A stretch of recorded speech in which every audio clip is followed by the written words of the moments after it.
O que eu perguntei foi o seguinte, para que o que seja considerado pronome relativo, ele precisa se referir a quem?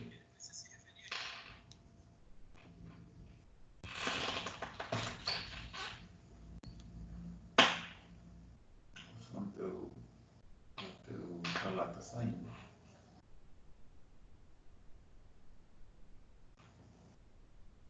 Hein? É um termo antecedente. Isso. Por que eu estou dizendo isso? Para que vocês não confundam o que pronome relativo com o que conjunção integrante.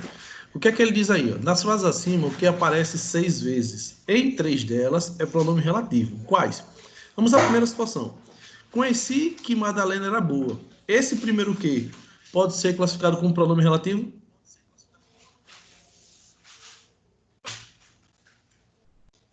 Não, Por quê? porque ele está sucedendo um verbo. Muito bem, perfeito, maravilha. É isso aí. Porque esse daí não pode ser, porque realmente ele está se relacionando ao verbo anterior. Né? E como ele se refere ao verbo anterior, então quem liga duas orações, gente, não é pronome relativo, é conjunção integrante. Né? Quando ele diz conheci, é a primeira oração, e depois ele lá na frente vai dizer, ó, Madalena era, é a segunda oração. Então, se ele está ligando duas orações, ele é conjunção integrante, não pronome relativo. Então, das alternativas abaixo, aqui tiver número 1, já vou eliminar. Então, já vou eliminar a letra A. Letra A já não pode ser. Vamos continuar.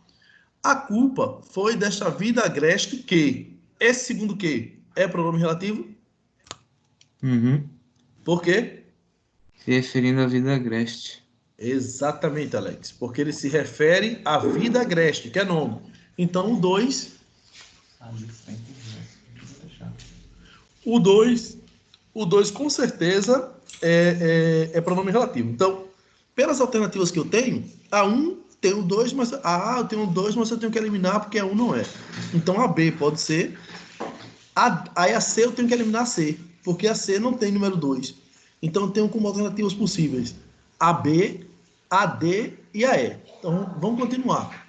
Procuro recordar o que, procuro recordar o que dizíamos. Olha esse terceiro que.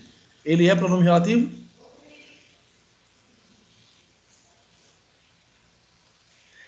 Esse número 3 é o pulo do gato para mostrar que você entendeu que realmente é pronome relativo.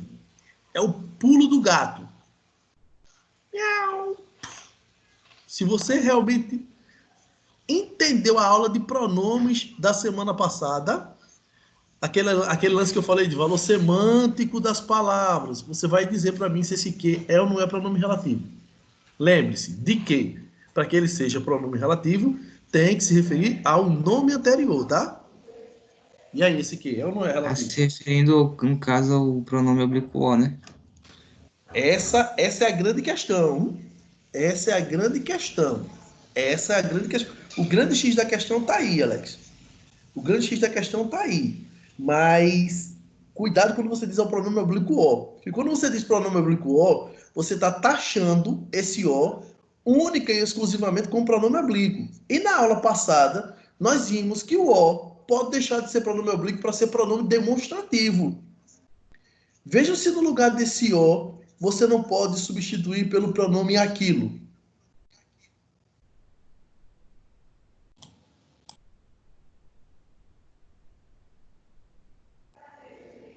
Sim ou não? Exatamente, isso mesmo. Né? Quando eu digo, ó, procuro recordar o que dizíamos, é o mesmo que dizer, procuro recordar aquilo que dizíamos. E aquilo é exatamente a coisa que ele está falando. Se é a coisa, é porque é o nome. Então, esse que se refere ao o, que nesse caso não é pronome oblíquo, é pronome demonstrativo. E esse pronome demonstrativo, aquilo é a coisa que ele está falando. Ou seja, ele se refere ao nome, ele substitui o nome, então ele é o próprio nome. Então, se o que está se referindo a ele, a esse aquilo anteriormente, então esse que é sim pronome relativo porque está se referindo ao nome. Então, o item 3, com certeza o que também é pronome relativo. Se ele também é pronome relativo, significa dizer que eu agora vou eliminar a letra B de bola, B de beijo, B de baixinho, B de bom estar com você, brincar com você e deixar correr solto o que a gente quiser. Então vamos ao item 4. No item 4, ele diz: terá realmente piada a coruja? Será a mesma que esse mesma, que é um pronome, esse mesma que é um pronome, ele está se referindo a quem? A coruja. Ah, maravilha, Alex. Se ele se refere à coruja, a coruja não é o nome? Uhum. Então esse que está se referindo ao nome anterior, que é o mesmo, que se refere à coruja. Então, se o que também está se referindo a esse nome anterior, que é a coruja, significa dizer que esse que também é ou não é pronome relativo? Com certeza. Com certeza. Então a resposta tem que ser a letra D de dado. Mas, como nós somos alunos Thundercats, como nós somos alunos que temos a visão além do alcance, nós enxergamos além. Mas, vamos adiantar os outros itens, já que a gente já matou a questão, dizendo que é a letra D, que está aí o gabarito, a letra D. Mas vamos analisar os itens 5 e 6 realmente para dirimir, acabar, pairar com qualquer dúvida, né, que paire sobre as nossas cabeças. Quando ele diz, ó, esqueça o que, é óbvio que esse que não pode ser pronome relativo. Por que mesmo? Igual o primeiro caso. Igual ao primeiro caso, muito bem, Alex, porque está se referindo ao verbo anterior. E quem se refere a verbo não é pronome relativo, é conjunção integrante. Massa, maravilha, perfeito. Eles me deixaram, esqueço que eles me deixaram e que, ou seja, esqueço que, esse que, desculpa, esse que também está se referindo ao verbo esquecer. Se ele também se refere ao verbo esquecer, significa dizer que ele também é conjunção integrante e resposta, letra D de dado, D de docinho, D de Deus abençoe vocês neste processo seletivo da construção do conhecimento via ondas da internet, que é a nova modalidade educacional em todo o mundo. Mas, vamos lá. Como eu sou um professor que gosta de explorar o conhecimento dos meus alunos, explorar aquilo que vocês têm de melhor, no bimestre passado, nós não falamos sobre orações subordinadas, não foi isso? Não foi o assunto que nós vimos para a nossa avaliação?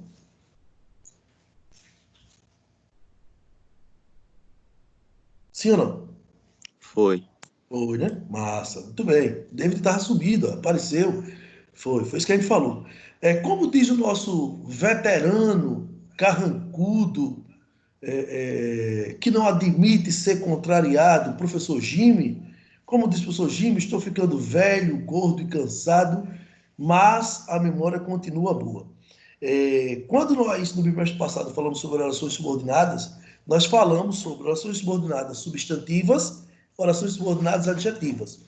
E nós falamos que uma delas tem conjunção integrante, que é o que ligando orações. E a outra tem pronome relativo, que é quando o que se refere ao nome anterior. Observe que nessa atividade que nós fizemos, que foi a atividade número 11, nós tivemos 3 vezes o que com conjunção integrante e 3 vezes o que com pronome relativo. Em 3 situações, o que como conjunção integrante, ele marcou orações subordinadas substantivas ou adjetivas? Nas 3 vezes em que o que apareceu na função de conjunção integrante, ele apareceu como uma oração subordinada substantiva ou adjetiva? Substantiva. Substantiva. E nas outras 3 vezes em que ele apareceu com um pronome relativo, nós tivemos orações subordinadas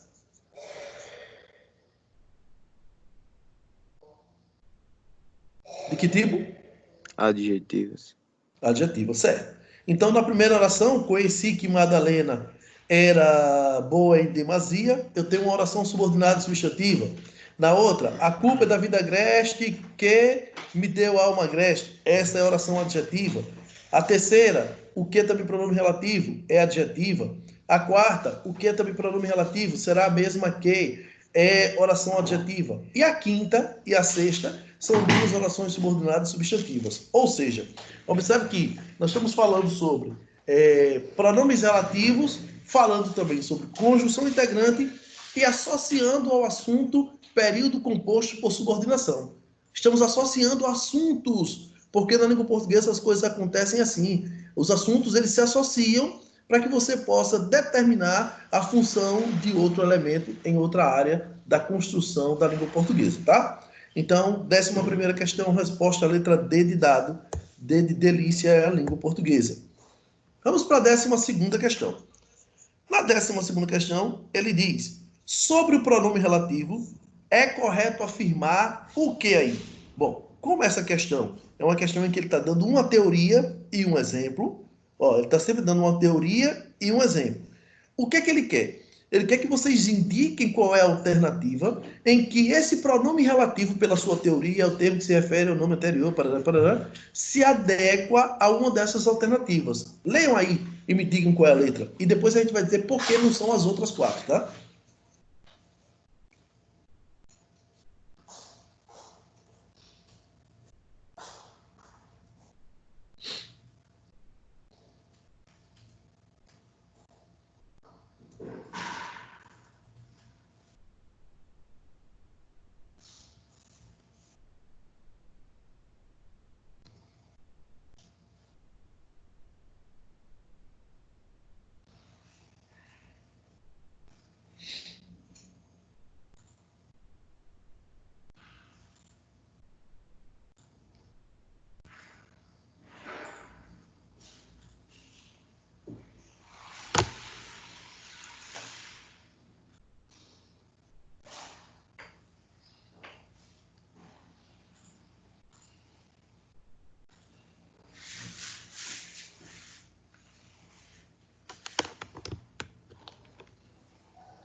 Pagamento dos meus benefícios era mantido, não tem benefício nenhum. Porque se a pessoa tivesse alguma coisa extra, né? Passagem, bonificação, então eu vou tirar. O benefício não é para ser mantido, não.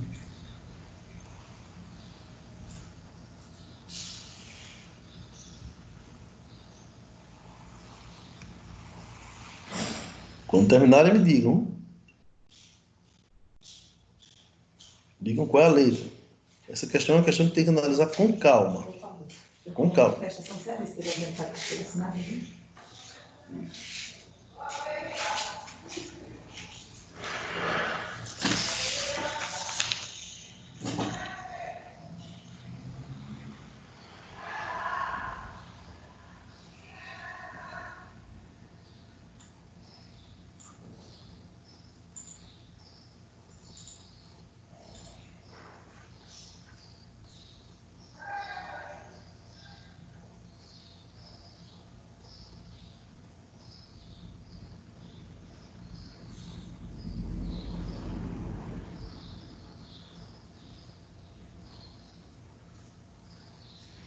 Vamos lá.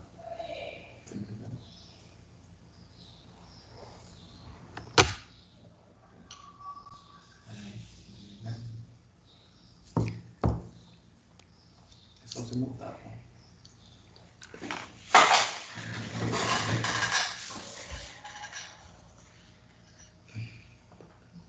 Dá o S, que aí vai aparecer o gabarito. Vou deixar aqui o negócio de benefício. Porque a gente vai falar que quem tiver com salário, quem o salário for menor, a gente vai pagar a diferença. O benefício é o salário. Aqui que dá falando, 50% só aqui para o colégio, certo? E se for 50% ou a outra parte do dinheiro for menor, aí a gente vai ter os benefícios, que é o próprio salário, a gente vai ter. Vou deixar.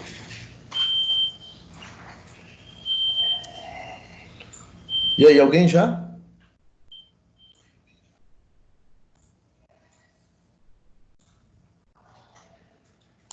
Vou de letra D. D de dado. Deixa eu ver aqui. Deixa eu dar uma vida. Também vou de letra D.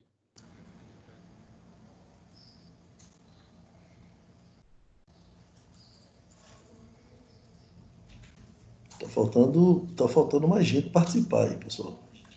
Principalmente as meninas, tá? Eu sei que é um pouco chato, esse negócio tá. Eu não quero falar, não quero me expor. Mas é porque o melhor feedback, gente, do professor para entender que vocês estão assimilando é quando vocês respondem algo. Porque aí eu posso voltar à questão, eu posso fazer outro comentário, para ver se de outra forma você entende.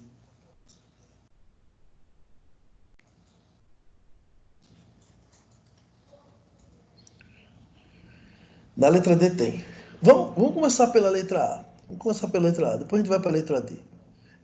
É representado pelos pronomes nos, vos e si, quando esses expressam a ideia de um ao outro, reciprocidade.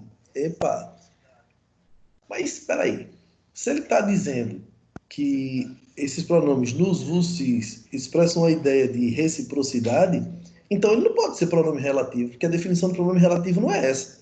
Esse daí, na verdade, é um pronome de que tipo? Esse é reflexivo.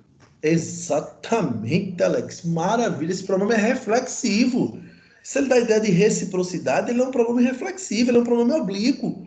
Ele é um pronome oblíquo que dá a ideia de reciprocidade. Então, essa teoria que ele montou da letra A é uma teoria verdadeira? Sim. Não é falsa. Ela é uma teoria que existe, mas ela não existe para o pronome relativo.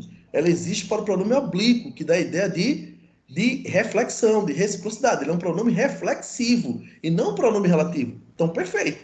Perfeito, é isso mesmo. Essa seria a resposta. Então, quando ele diz nós, nos, essa ideia de reciprocidade, trata ele como um pronome reflexivo dentro da classificação dos pronomes oblíquos e não relativos. Na letra B, fazem referência às três pessoas do discurso e indicam a ideia de posse de algo. E ele dá até o exemplo. Ó. Exemplo, essa letra é minha. Essa teoria também é verdadeira. Mas ela é verdadeira para que tipo de pronome? Só pronome possessivo. Perfeito. Só para pronome possessivo, meu amigo. Ele não vai não entrar como pronome reflexivo, relativo, não, como ele quer, não. Isso é possessivo. É teoria correta? É, mas é para pronomes possessivos. Na letra C, indicam a posição dos seres em relação às três pessoas do discurso. Essa localização pode ser no tempo, no espaço ou no próprio discurso. Ó, indica a posição dos seres em relação à localização. Exemplo, estou usando este livro para estudar. O este, ele vai se enquadrar na teoria de que tipo de pronome? Demonstrativo. Isso, muito bem. Alex David, pronome demonstrativo. A teoria está correta? Tá, mas não está correta para o uso do pronome relativo, e sim para o uso do pronome demonstrativo. Já a letra D diz, refere-se normalmente a um termo anterior chamado antecedente. É isso ou não é que diz na teoria do pronome relativo? Isso mesmo. Né? A teoria está certa. Mas vamos ver se no exemplo ele está corroborando para o que disse a teoria. Eu sou a funcionária que. Esse que está se referindo a quem?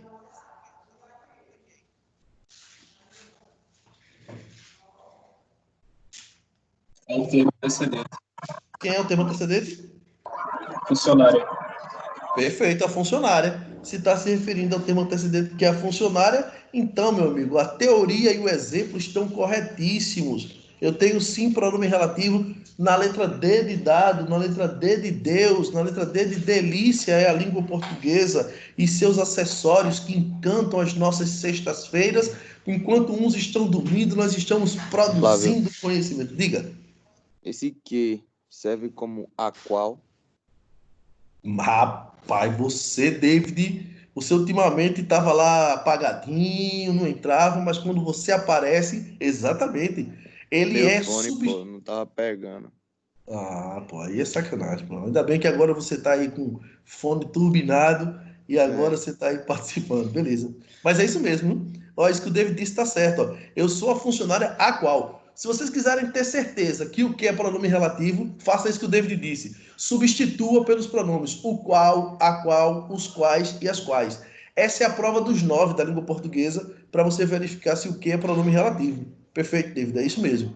E a letra E não pode ser porque ele diz: aplicam-se à terceira pessoa quando tem sentido vago ou exprime quantidade indeterminada. Caramba, velho. Se ele está dizendo que exprime quantidade indeterminada, é óbvio que ele está falando de que tipo de pronome?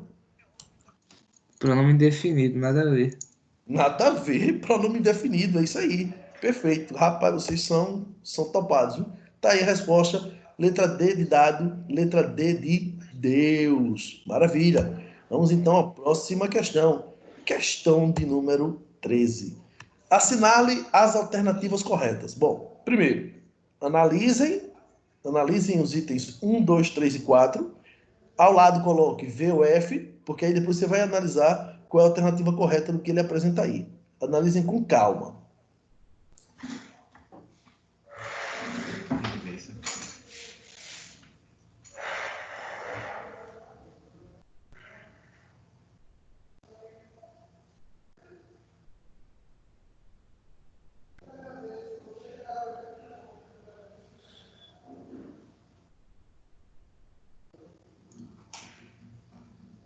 Seja menor.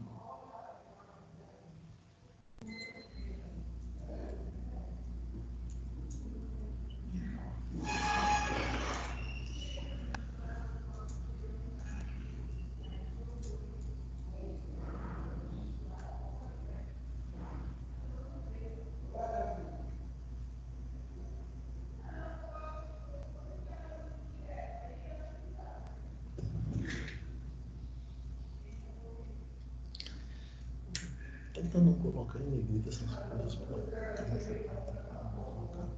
Como comprei, não tem mas as funções. Não vai ser o objetivo não. Não precisa colocar lá no negrito, não. Coloque. Tá aí, não vão ensinar.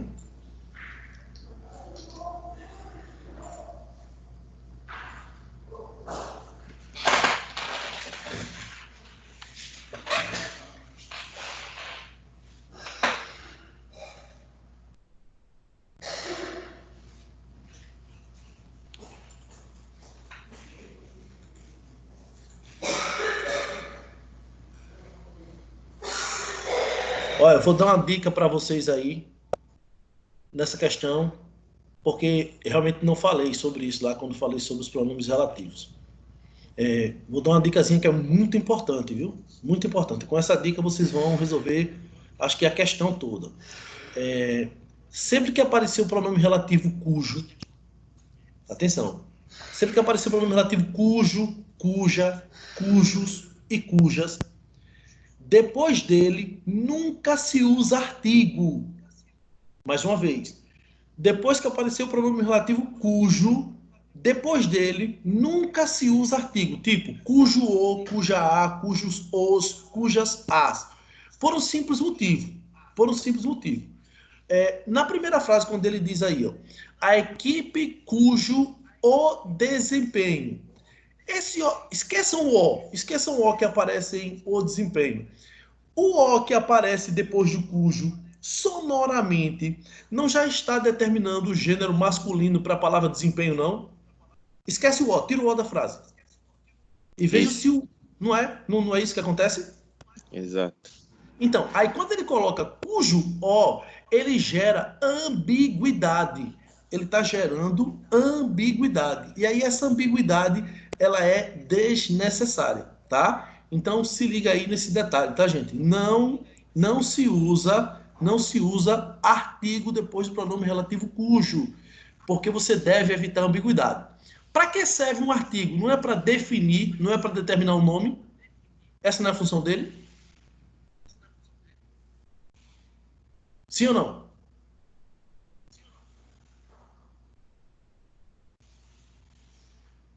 A função do artigo não é de definir o nome que aparece na sequência? É. Então esse cujo que apareceu aí, ele está fazendo a mesma coisa. A equipe cujo desempenho. Então ele também está definindo o nome. Aí o que é que você está tendo? Você está tendo uma redundância. Você está tendo uma coisa que a gente chama de ambiguidade, ou pleonasmo vicioso, ou alguma coisa nesse sentido. Porque você está gerando duas palavras para definir uma mesma. Então é desnecessário. Tá? Então, depois do cujo, não se usa artigo. Tá? Então não esquece isso. Eu dizendo isso, vocês praticamente matam a questão.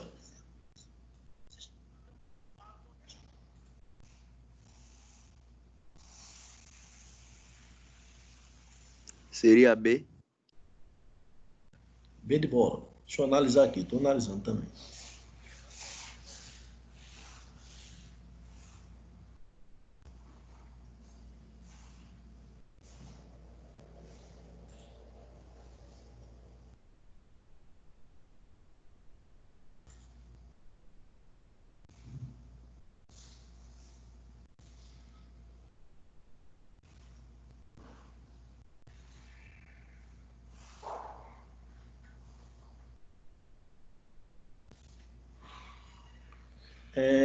Se você está dizendo que é a letra B, bom, como a 1 a gente já eliminou, né? Como falsa, então realmente a letra A e a letra C e a letra E, elas realmente estão indo para o beleléu, estão indo para o espaço. Realmente não são. Então ou é a B, ou é a B, ou é a D.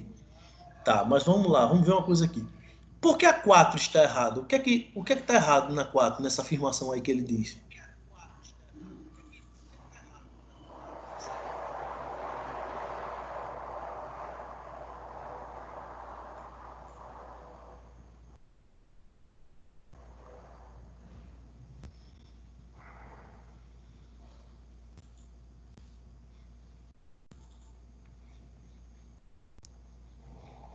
O que é que tem de errado aí?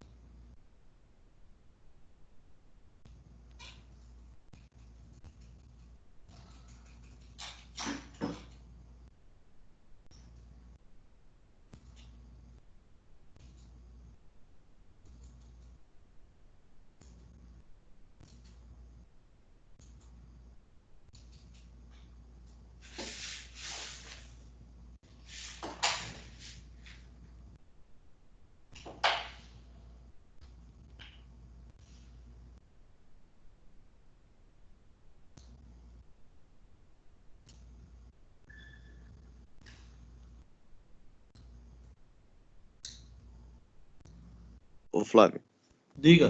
seria quando ele fala que o pronome relativo que deve ser evitado? É exatamente isso. Porque a pergunta é: por que o que deve ser evitado se ele é o principal pronome relativo da língua portuguesa? Isso. Não é isso? Então, lógico que ele não deve ser evitado.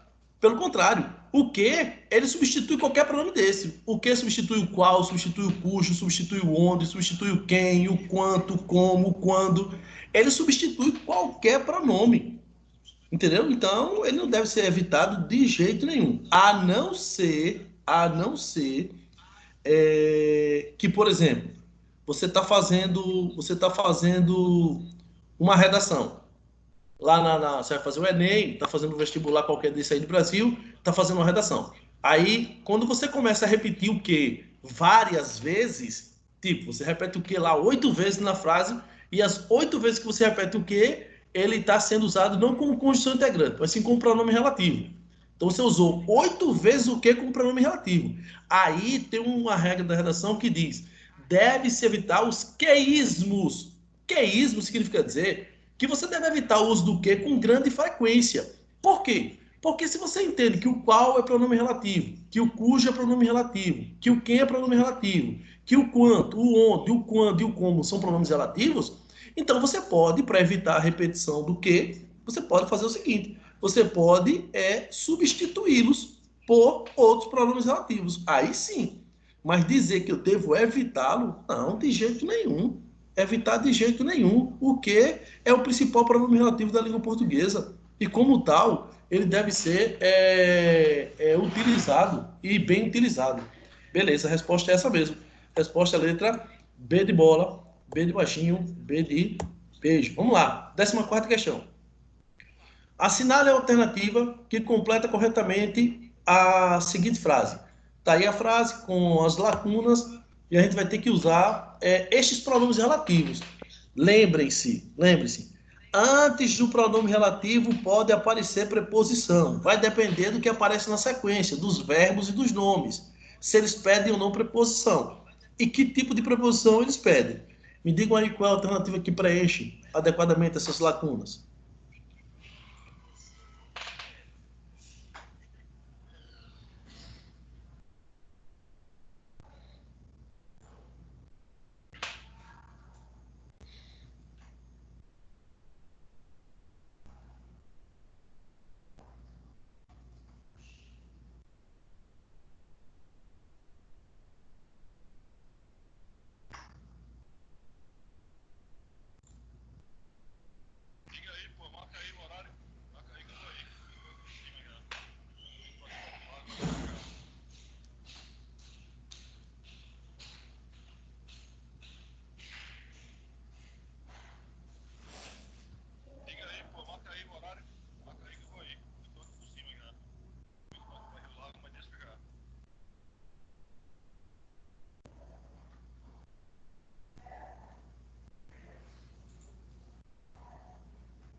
E aí?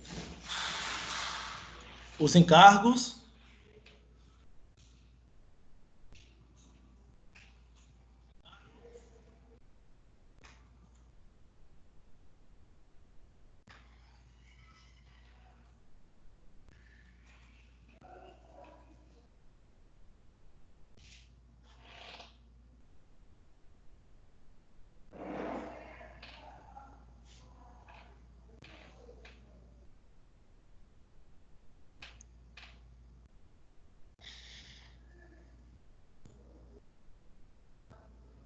E aí, galera?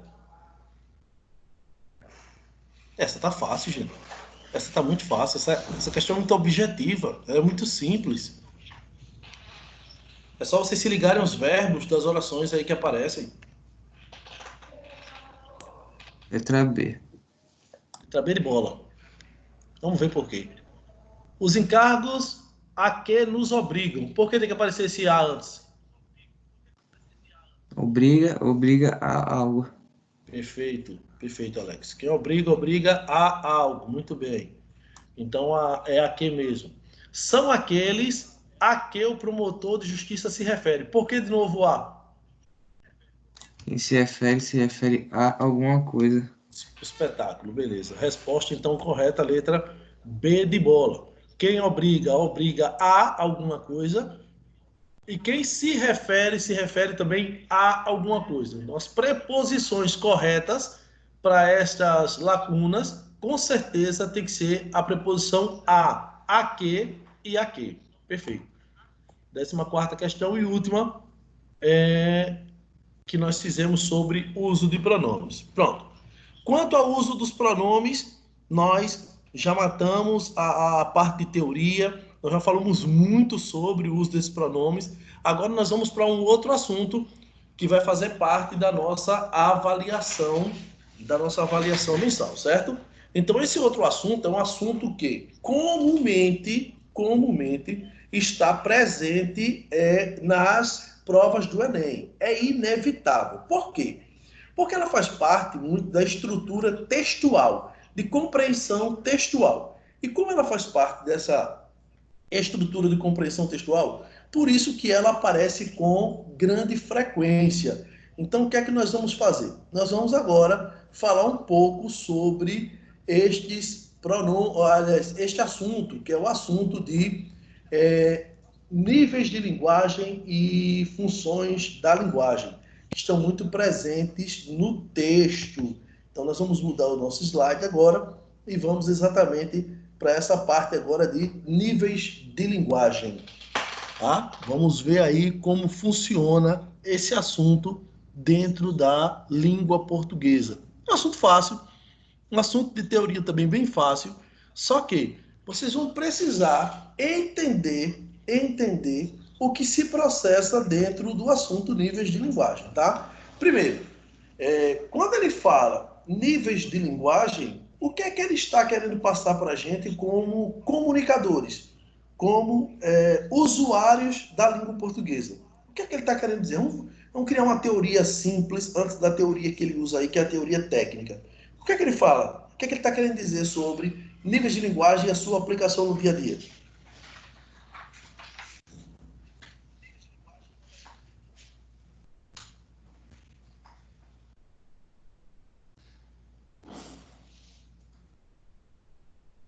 E aí, alguém? Gera uma teoria aí? Teoria simples, teoria sua mesmo. Professor, seria, por exemplo, nível de linguagem seria um nível que a pessoa conversa com a outra, tipo um nível mais formal ou informal, alguma coisa assim?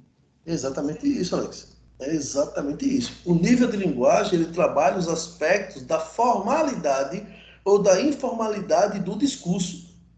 Ou seja, entre o emissor e o receptor, há um nível de linguagem que vai estabelecer essa comunicação, que ela pode ser formal ou informal. E dentro dessa formalidade e informalidade, outros elementos estão sendo utilizados no percurso da comunicação. E é exatamente isso que nós iremos ver here and now. Aqui e agora. Let's go, boys. Let's go, girls. Come with me. What's your name? What's your telephone number? São as únicas coisas que eu sei em inglês. Então, estou passando para vocês. Vamos lá. Níveis de linguagem. Ele dá uma teoriazinha aí, ó, pra gente sobre o que é níveis de linguagem. Vamos ver essa teoria, para aí, a partir dessa teoria, nós embarcarmos no mundo ou no universo daquilo que ele quer como elementos que fazem parte dos níveis de linguagem. Ele diz aí, a língua é um organismo vivo e dinâmico, em constante evolução, pois as palavras têm vida, deixam de existir e de ser utilizadas ou surgem para suprir novos conceitos. Bom, opa, o que ele está querendo dizer com isso aí? Olha que negócio da pega, ele está dizendo que a língua é um organismo vivo e dinâmico, em constante evolução, pois as palavras têm vida. O que ele está querendo dizer com isso?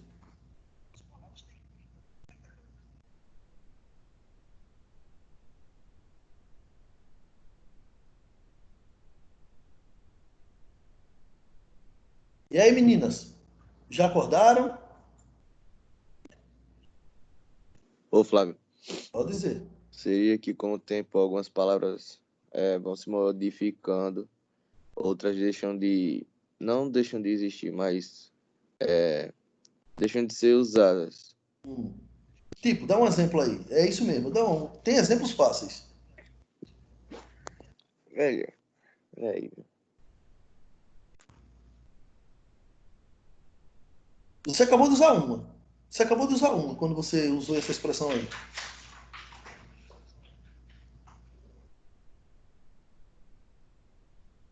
O que foi que você disse quando eu perguntei?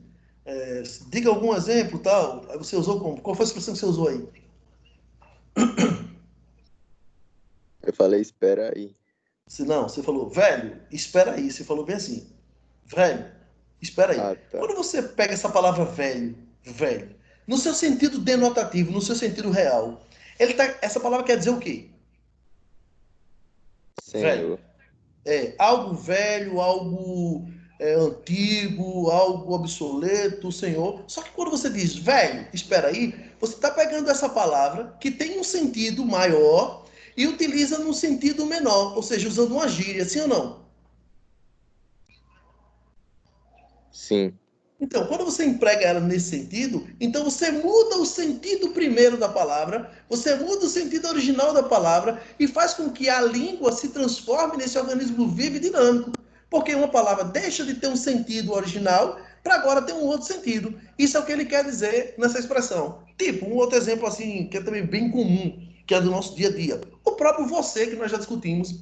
Se você observar o você mesmo, o você é uma palavra que passou por transformações. Se ela passa por transformações, mostra que os conceitos da língua portuguesa, eles sofrem alterações de tempos em tempos, né? Tipo, aquela mudança que houve no último acordo ortográfico da língua portuguesa, de acentuação gráfica. Ideia, no passado, não era acentuada graficamente? Sim ou não?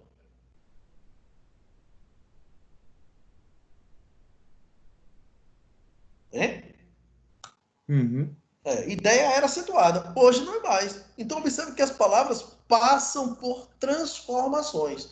Essas transformações conceituais da palavra tornam a língua um organismo vivo e dinâmico. Nunca é aquela coisa fixa. Tipo, quando nós abrimos nossa aula de hoje, que fizemos aquela questão, você, Alex, vocês viram assim, que o pronome relativo que era relativo, que ele está se referindo ao O, que era um pronome oblíquo. Olha que coisa. Naquele caso, nós temos em mente que o O é um pronome oblíquo, mas naquele caso, o O tinha valor semântico de aquilo, ou seja, deixou de ser pronome oblíquo para ser pronome demonstrativo. Então, observe a dinâmica que há na língua portuguesa. Ela nunca é fixa, ela muda, ela tem variações exatamente pelo seu campo semântico. É disso que trata esse assunto níveis de linguagem. Trata das possibilidades daquilo que pode acontecer com a língua em suas mais possíveis variantes. E é isso que a gente vai ver daqui a pouco. Convém, no entanto, observar que, de acordo com a situação que se apresenta, procuramos nos comunicar de uma maneira ou de outra. Se falamos com um professor, por exemplo, utilizamos um vocabulário mais elegante. Tá vendo aí, velho? Você não tem que usar velho comigo, tem que usar um vocabulário mais elegante, jovem, senhor, professor de língua portuguesa. Entendeu? É isso que ele está Piada. dizendo. É isso que ele está dizendo, pô, aí. Ele está falando, está falando com o professor, poxa, o cara que tem um conhecimento técnico do assunto. Mas, tudo bem. Em uma entonação de voz. Se falamos com um colega, talvez tenhamos que empregar outro vocabulário mais livre, incluindo gírias e expressões que sabemos que ele entende. Certo?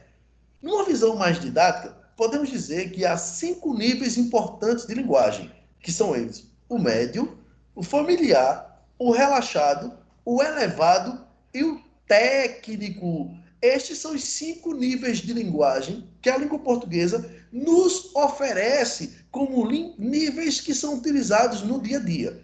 É óbvio que cada nível desse, médio, familiar, relaxado, elevado e técnico, terá o seu campo de uso. Não vou utilizar, por exemplo, o nível familiar numa linguagem é, em que o médico estiver dando uma palestra, por exemplo, onde ele está usando ali uma linguagem específica, uma linguagem própria, uma linguagem técnica, esse nível de linguagem não vai ser utilizado. Assim como não vou usar um nível elevado dentro de uma linguagem entre amigos, onde há informalidade. Então, cada nível desse de linguagem tem um campo específico de uso. E é isso que a gente vai ver exatamente a partir de agora, quando ele nos apresenta o primeiro nível de linguagem, que é o nível médio. O nível médio de linguagem, ele vai dizer para a gente o seguinte. Vamos ver aqui o que ele diz.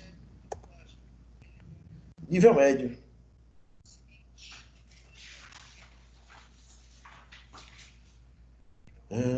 Nível médio de linguagem. Apareceu para vocês aí já a tela? Apareceu já. Apareceu? Para mim não está aparecendo aqui não. Bom, beleza. Se aparecer para vocês, está valendo. Neste nível, incluímos a chamada linguagem comum ou linguagem padrão. A linguagem comum caracteriza-se pelo uso de um vocabulário muito conhecido e domínio de grande parte do público e a preocupação de uso correto da língua. Ó, aí é que tá. O cara vai dizer assim, o nível médio não é aquele nível de linguagem em que nós vamos utilizar palavras difíceis, em que nós vamos utilizar palavras pomposas, palavras de vocabulário rico. Não, não é. Ele está dizendo que é um nível de linguagem comum. Por que comum? Porque todos vão compreender o que está sendo pronunciado. Tipo, eu digo bem assim, ó, em relação a vocês. Olha, vocês hoje são um modelo da educação. Vocês hoje são o modelo da educação. Vocês compreenderam tranquilamente esse texto sem nenhuma dificuldade? Teve alguma palavra que dificultou o entendimento de vocês? Não, tudo Não, certo. né? Tudo certo. Então, esse nível é chamado de nível médio. Mas se eu disser agora a mesma frase modificando apenas uma palavra, se eu disser agora, vocês são o paradigma da educação. E agora, essa linguagem, será que vai ser compreendida por todo mundo de maneira mais fácil, mais simples? Sei nem que isso se encaixava. Exatamente. Pelo fato de ter colocado a palavra paradigma, que é o mesmo que modelo, é a mesma coisa. Eu usei a mesma frase, com o mesmo sentido, no entanto, com duas palavras com níveis diferentes. Quando eu coloquei modelo, eu estava dentro do nível médio, porque é um vocabulário simples. Mas quando eu coloquei paradigma, eu elevei o meu nível de linguagem. Aí eu saí do nível médio e fui para o nível elevado. Só que esse nível médio, que diz em que o vocabulário tem que ser um vocabulário simples, é um nível de linguagem que não vai admitir da gente erros gramaticais. Tipo, quando eu digo, vocês são o novo modelo da educação. Eu não cometi nenhuma transgressão gramatical. Mas se eu digo agora para vocês, me falem toda a verdade. Esse vocabulário também foi simples? Foi simples. Foi Foi. simples. Então, se foi simples, significa dizer que o nível é médio, não é isso? Se o vocabulário foi simples? Uhum. Certo. No entanto, quando eu digo me falem toda a verdade, eu cometi uma transgressão gramatical. Qual foi? Começou Comi com na mi. frente do verbo no começo da frase. Maravilha, gente. Perfeito. Espetáculo. É isso mesmo. É o uso do me no início da frase. A língua portuguesa diz que no início de frases não devemos empregar o uso do oblíquo. Não devemos empregar o uso do oblíquo. Perfeito. Então, o desvio aí é esse. Então, nível médio, mantém-se uma linguagem simples, uma linguagem comum. No entanto, é preciso ter preocupação com o uso correto da língua. Ou seja, gírias aqui cabe, nesse caso? Não, Não, de jeito nenhum. As gírias não cabem aqui nesse tipo de discurso. só Porque apenas no relaxada. Exatamente. As gírias só poderão ser utilizadas dentro do seu nível específico, que é o nível relaxado. Ali sim eu emprego as gírias, mas aqui, no nível médio, this is impossible. Não há a menor condição disso acontecer. Não tem possibilidade. Não tem possibilidade porque esse nível mantém um vocabulário correto, mas obedecendo aos padrões da língua portuguesa. Aí ele diz aí depois, ele vai dizer aí pra gente. Essa linguagem é também chamada de culta informal. Culta informal por quê? Porque não vai manter formalidade no vocabulário. O vocabulário vai ser aquele vocabulário mais simples, mais culto. Né? Culto por quê? Porque não tem nenhum desvio padrão. Não tem nenhum desvio padrão. Não pode haver desvio padrão, pelo amor de Cristo. Tá? Desvio padrão aqui nesse nível de linguagem não pode ser admitido. E diz, e é usado em muitas situações do dia a dia, por exemplo, em cartas comerciais, em conversas entre pessoas que não têm um relacionamento muito íntimo, e etc. Né? A partir do momento em que eu estou falando com vocês e vocês estão me entendendo, e eu não estou cometendo nenhum desvio gramatical, a partir do momento que isso acontece, estamos utilizando o nível médio de linguagem. Tá? O nível de linguagem que nós estamos utilizando agora é exatamente o nível médio. É isso que eu preciso entender sobre o nível médio de linguagem. Linguagem simples, linguagem de compreensão geral, comum a todos, mas uma linguagem que não pode admitir transgressões gramaticais, de forma alguma. Tá? Então, transgressão gramatical aqui a gente não pode admitir no nível médio. Pronto. Vamos adiantar. O próximo nível de linguagem que ele nos apresenta é o nível familiar. Nível familiar. Neste nível familiar de linguagem, vamos ver o que é que ele diz aí na teoria. Tá aí, a teoria do nível familiar de linguagem. Ele diz, quando entre o emissor e o receptor, há um grau de convivência e de intimidade que permite uma comunicação mais livre. Geralmente, eles usam a linguagem familiar. É essa a linguagem que se utiliza nas conversas com amigos. Por exemplo, os seus conteúdos referem-se à vida diária dos falantes, que utilizam construções sintáticas muito simples. A linguagem familiar é também chamada de linguagem coloquial ou informal. Bom, olha o que ele diz lá no início do discurso, tá, gente? Ele diz assim, ó, quando entre o emissor e o receptor há um grau de convivência e de intimidade. Gente, não quer dizer com isso que nível familiar tem a ver com grau de parentesco. Não tem nada a ver. Ele está dizendo que o nível familiar é quando entre o emissor e o receptor há intimidade no discurso. Tipo, vamos imaginar que o David e o Alex estão conversando sobre algo. O David chega para o Alex, está conversando sobre alguma coisa, e eu, de repente, apareço na conversa. Aí o David chega para o Alex e diz assim, Alex, depois a gente conversa sobre o que nós estávamos falando agora há pouco. Eu que cheguei no discurso, eu que cheguei na conversa depois, vou ter intimidade ou compreensão do discurso entre David e Alex? Não. Então esse nível, para mim, nesse caso, para mim, eu que estou chegando agora na discussão, para mim, esse nível, ele é familiar? Não. Não. Mas quando o David chegou para Alex e disse, Alex, depois a gente conversa sobre o assunto. Por mais que ele não tenha dito o assunto, mas eles já conversaram previamente, eles já conversaram antes. Entre eles dois, há ou não há uma intimidade no discurso? Existe. Então, ali naquele caso, entre o emissor David e o receptor Alex, entre eles dois, há um nível familiar. Por quê? Porque eles têm intimidade no discurso que previamente eles já externaram na sua locução.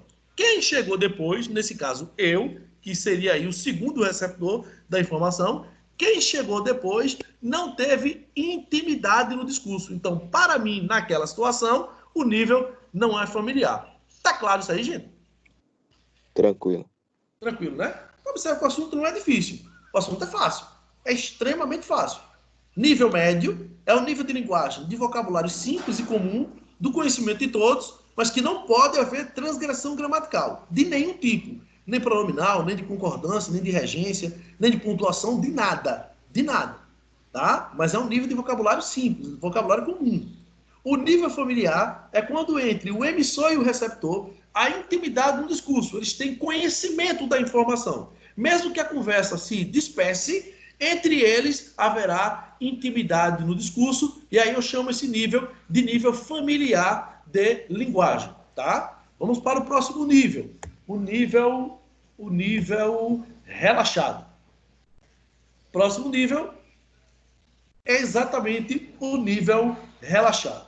Vamos ver o que é que ele diz para a gente na teoria do que é o nível relaxado. Vamos ver aí. Nível relaxado. Neste nível, há claros desvios de linguagem padrão. Então, aqui agora, nesse caso, eu não vou mais manter o nível médio, como ele coloca aí entre parênteses, ó. Neste nível, há claros desvios da linguagem padrão, ou seja, do nível médio. Então, agora nós vamos ter o contrário daquilo que o nível médio diz. Nesse caso, eu posso cometer transgressões gramaticais. Eu posso aplicar as gírias que pertencem ao discurso informal. Agora, eu vou estar no oposto daquilo que diz o nível médio. Ele continua dizendo, com o emprego de gírias ou mesmo de calão, de baixo calão, nos quais há também desvios das normas gramaticais. O tipo de linguagem efetuada neste nível acontece, por exemplo, quando grupos ou agremiações das mais variadas índole instituem usos próprios da linguagem, proporcionando a formação de palavras novas ou o uso derivado de palavras correntes. É aquilo que eu digo. Está lá, numa partidinha de futebol. Imagina você lá jogando voleibol, imagina você lá numa partidazinha de futebol e no meio dessa situação toda, você vai usar uma linguagem de nível médio, você vai usar uma linguagem de nível elevado, acho pouco provável, né? Imagina a seguinte situação. Você está lá jogando bola, é inevitável o contato físico, porque o futebol, ele pede o contato físico, isso é inevitável, e o cara dá uma entrada mais firme em você. E nessa entrada mais firme, você machuca a perna, né? Você machuca a perna. Aí você vai dizer como ao cara? Você vai dizer, jovem, não se preocupe com indevida atitude, pois perdoar-te-ei. e no futuro nós conversaremos alegremente sobre isso. É óbvio que você não vai usar esse nível de linguagem. É fato que você não vai usar esse tipo de linguagem. Você vai esculhambar o cara, você vai detonar o cara. É isso que vai acontecer. Né? Então, esse tipo de nível de linguagem é o nível da informalidade. Tá claro isso aí? Tá. Né? Então, numa partida de futebol, o cara não vai dizer perdoar-te-ei por indevida ação. Você vai dizer algo dessa forma se o cara entrar rachando em você? Oxe, ficou estranho isso. Ficou estranho, pô. Lógico que ficou estranho. O cara vai tomar uma lista se falar isso. Vai tomar um pau que pega. Você tá no lugar errado, meu amigo. Infelizmente, a linguagem que o cara vai utilizar é com palavrões, palavra de baixo calão. O cara vai usar gíria. O cara vai chegar até, às vezes, às vias de fato, empurrando um ao outro. Porque aquela situação, infelizmente, é o que acontece. Então, ali sim, numa partidazinha de futebol, entre amigos, num jogo de qualquer desses jogos que vocês usam aí vocês utilizam o nível relaxado. Ou vocês vão, por exemplo, imagine vocês numa entrevista de emprego. E aí a pessoa pergunta para vocês quais são as aspirações, quais são os desejos, o que é que você pretende naquela empresa. Aí você vai abrir a boca lá e vai dizer, que nada, doidinho, bota aí o que der, deu. É esse o nível de linguagem que você vai utilizar numa entrevista de emprego? Não. É óbvio que não. Essa linguagem não pertence àquela situação. Não pertence àquele campo. Naquele campo ali, você vai utilizar o nível médio de linguagem. Aí, gente, é onde bate o antagonismo entre as vestes e a fala. Tipo, às vezes o cara está mal vestido porque a situação econômica dele não permite que ele tenha uma roupa de qualidade, ele está ali vestido de maneira bem simplesinha. No entanto, quando ele abre a boca, quando ele se expressa, o cara é irrepreensível na linguagem. Ele é corretíssimo na linguagem. Enquanto que o outro está ali bem vestido, bem apresentado, cabelo no gel, barba feita ali na régua, tudo direitinho, mas quando abre a boca, o nível de linguagem que ele utiliza é um nível desprezível. Esse nível de linguagem, obviamente, que não é para aquela situação. Tipo, se eu sou o dono de uma empresa e a minha empresa ela já tem um fardamento próprio para as pessoas, eu vou querer, obviamente, aquele que tem lá aquela roupazinha simples. Mas por que eu vou querer aquele cara ali? Porque o padrão que eu exijo dele não é da roupa para fora da empresa. Porque dentro da empresa ele vai usar um fardamento. O padrão que eu exijo para a minha empresa está exatamente no nível da linguagem dele. E o nível de linguagem dele é o que exige o emprego. É o nível médio. Tá? Então, o nível relaxado é um nível de situação mais simples, mais aberta. Vamos para o próximo nível de linguagem. Nível elevado. No nível elevado, ele vai dizer o seguinte, ó. Nesse nível elevado, a gente vai ter duas estruturas. Ele diz assim, no nível elevado, a linguagem encontra-se acima da linguagem padrão, ou seja, acima do nível médio. O nível elevado, ele está acima do nível médio. Então, o que ele diz? Aqui estão classificadas a linguagem culta e literária. Então, dentro do nível elevado, nós temos duas classificações de linguagem. A linguagem culta e a linguagem literária. Vamos ver primeiro o que é que diz a linguagem culta. Ele diz aí, ó, linguagem culta é aquela usada em atos de fala ou escrita que apresentam certa importância pelo falante dotado de bom conhecimento do léxico e das regras gramaticais. Pronto, quando ele já começa a utilizar aí, ó, pelo falante dotado de bom conhecimento do léxico, ele já saiu do nível médio. Sim ou não?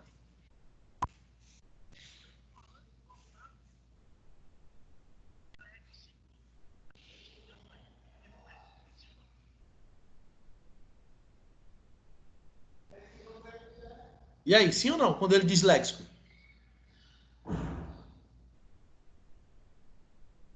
Sim. Então, ele já não está mais dentro do nível médio. Ele já ultrapassou esse nível de linguagem. Ele agora está utilizando o nível elevado. Só que não é literário. Por que não é literário? Porque léxico é campo de palavra. Ou seja, o sentido é bem objetivo. No nível literário, da linguagem literária, nós vamos ter uma linguagem mais figurada, um sentido mais figurado, ou seja, aqui, enquanto que o sentido é objetivo, lá na linguagem literária a gente vai ter a subjetividade do texto, as possibilidades de interpretação no sentido mais amplo. Mas vamos continuar. Por exemplo, um aluno escolhido como orador da turma na formatura procurará elaborar o seu discurso na linguagem culta, que também é usada em cartas formais e conferências. Então, quando você tem um zelo, um fino trato, um limor pela língua, quando você começa a entregar palavras que não pertencem ao campo do conhecimento comum, aí você saiu do nível médio, meu amado, e foi para o nível literário. E pode ter certeza, quando você emprega uma palavra diferente daquilo que o comum conhece, você já é olhado também de maneira diferente. Já irão dar a você um olhar de responsabilidade. É por isso que, em algumas situações, gente, ter conhecimento do vernáculo, ter extensão lexical é importante para que as pessoas também observem que o meu conhecimento é um pouco além daquilo que eles imaginam, tá? Usar a linguagem culta não é uma linguagem que é comum, que é do dia a dia. Mas há situações, há setores em que nós precisamos empregar a linguagem culta. Ó, não vou fazer nenhuma defesa, eu não vou fazer nenhuma apologia, não vou fazer nenhum discurso de defesa de nenhum político. Mas só para que a gente entenda bem isso. Também não estou fazendo política, pelo amor de Cristo. Estamos falando sobre níveis de linguagem. Então, como estamos falando sobre níveis de linguagem, cabe o exemplo que eu vou dar para vocês. Vocês já ouviram o ex-presidente da República, Fernando Collor de Mello, falar? Tiveram a curiosidade já de ver o Fernando Collor de Mello, ouvir ou ver alguma palestra dele? Não. Mas se vocês tiverem a oportunidade, baixe aí no YouTube, discurso do ex-presidente Fernando Collor de Mello. Meu amigo, o nível de... Não quero saber se ele foi processado, se não foi, se foi ladrão, se foi inocente, não me interessa. Eu estou falando sobre o nível de linguagem dele. Observa o Fernando Collor de Mello falando. Ele, uma vez, eu ainda lembro de um discurso lá que ele começou, em uma das épocas que ele foi condenado, aí ele disse: não responderei a atitudes insanas por acreditar que essa pantomima que me foi criada... Menino, quando o cara diz discurso insano, pantomimas, o cara, para observar esse nível de linguagem, tem que estar muito bem preparado, amparado na linguagem, no conhecimento da língua. O cara usou palavras que não pertencem ao meio comum. Ele usou o tempo todo uma linguagem culta, um nível elevado. Mas vamos para o oposto. Quando o nosso ex-presidente da República, Luiz Inácio Lula da Silva, também falava, ele utilizava nível culto de linguagem? Não. Não. É óbvio que não. Ele não tem conhecimento da língua para isso. Então, enquanto que um usa o nível culto, o outro nem o médio usa, porque quando ele comete vários erros gramaticais, ele não está nem dentro do nível médio, ele está exatamente dentro do nível relaxado de linguagem. Mas é óbvio que isso tem a ver com o seu padrão educacional. Vocês são privilegiados. Por que vocês são privilegiados? Está aí a situação que foi estabelecida no cenário mundial. Estamos com aulas online para algumas escolas. Porque outras escolas, mesmo particulares, não têm essa ferramenta, não têm esse recurso. Vou piorar a situação. As escolas de estado e de município nem aula estão tendo. Ou seja, olha a defasagem que esses alunos estão tendo. Vocês são privilegiados porque vocês ainda continuam adquirindo o conhecimento. E é exatamente através do conhecimento que se estabelece o meu nível de linguagem. O meu nível de linguagem ele se estabelece na pesquisa, se estabelece no conhecimento, na busca pela informação. Então, a linguagem culta não é comum, mas a gente deve primar um pouco por ela. E para finalizar, o nível elevado, eu tenho também a linguagem literária. Olha o que ele diz da linguagem literária. A linguagem é o material para a realização de uma arte, a literatura. No uso literário, a linguagem apresenta efeitos estéticos próprios, como metáforas, a ironia, a antítese. Ou seja, o nível também será elevado? Sim. As palavras também serão complexas? Sim. Mas a grande questão aqui é que, no lugar de um sentido objetivo que pertence à linguagem culta, agora eu vou ter um sentido mais subjetivo. Tipo, tem um poema de Manuel Bandeira que diz bem assim: Vi uma estrela tão alta, vi uma estrela tão fria, vi uma estrela luzindo em minha vida vazia. Observe que esse texto de Manuel Bandeira não é um texto tão simples de se entender. Nem todos têm o alcance do entendimento de Manuel Bandeira. Quando ele diz, vi uma estrela tão alta, vi uma estrela tão fria, vi uma estrela luzindo em minha vida vazia, primeiro que a palavra estrela que ele emprega aí não está sendo empregado no seu sentido real, no seu sentido denotativo. Ele está empregando no sentido conotativo. Primeiro que quando eu preciso fazer alguns estudos anteriores para entender o que Manuel Bandeira quer dizer. Manuel Bandeira ele foi acometido por tuberculose. Ele estava exatamente no seu final de vida. E ele estava sozinho, ele estava vivendo o seu clausuro, o seu momento de solidão. Quando ele diz, vi uma estrela tão alta, vi uma estrela tão fria, vi uma estrela luzindo em minha vida vazia, essa estrela que ele estava empregando, ele estava se referindo à mulher. Ele dizia, vi uma estrela tão alta, ou seja, distante, luzindo porque ela brilhava. Na minha vida vazia, porque ele não tinha mais o acompanhamento de nenhuma mulher. Então, observe que a linguagem que ele utiliza é uma linguagem de sentido figurado, de um sentido mais complexo, por isso que é elevado, mas com amplitude lexical voltado para o sentido subjetivo, ou seja, para o emprego das figuras de linguagem. Isso é o que vai diferenciar o nível elevado com a linguagem culta e a linguagem literária. Essa é a diferença. Os dois níveis terão vocabulário mais acentuado? Sim. Sim. A linguagem vai ser mais complexa? Sim. Mas a diferença é que a culta é objetiva e a literária vai ser subjetiva. Beleza, gente?